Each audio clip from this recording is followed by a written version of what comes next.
Ben-Gurion, our first prime minister, took the risk and declared the state of Israel. It was on May 14, 1948. 650,000 Jews spread all over the country, but most of the Jews, 100,000 of them, were concentrated in Jerusalem. Jerusalem was divided, and this was the situation for 19 years, from 1948 until 1967.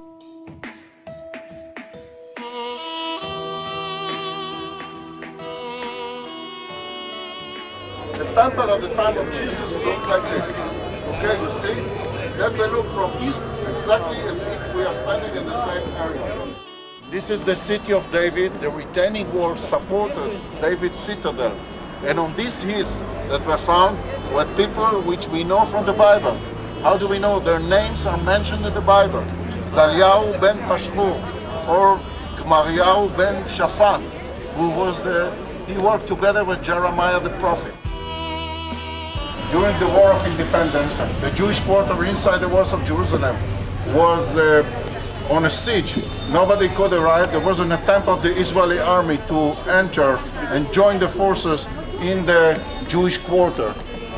What you see around the gate, you see all those hundreds of holes. Those holes are holes of shootings from 1948, the War of Independence.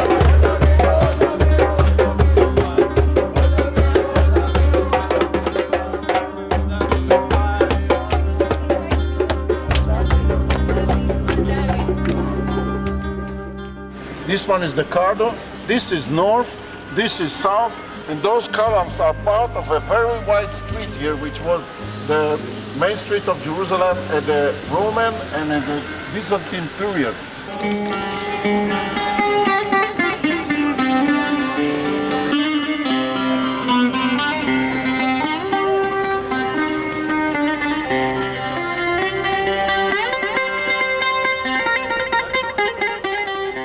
This one is the main synagogue of the Jewish quarter.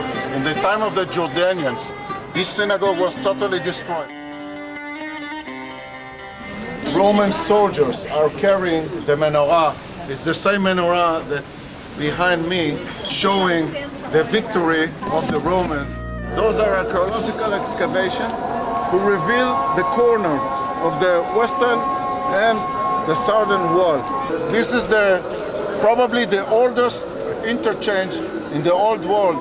People go from this valley down here, they go up to this direction, and they go up through those stairs all the way to the royal portico started here.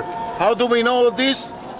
Do you see the ark here? Yeah. The ark, all this collapsed and fell down, and only a small piece of the beginning of the ark you can see there in the wall. Western wall, which is considered as the holiest place for Jews in the world. And the question is, why did the Western Wall was chosen to be the holiest place for the Jews? The Western Wall is the closest wall to the Holy of Holies. When Jerusalem was destroyed at the year 70, and the Jews went all over Europe, the Jews never forgot Jerusalem. And they took Jerusalem with them to the diaspora for 2,000 years.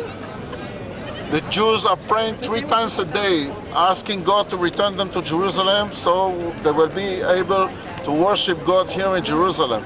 In every Jewish marriage, okay, the broom is breaking a glass. That's a memorial for the destruction of Jerusalem.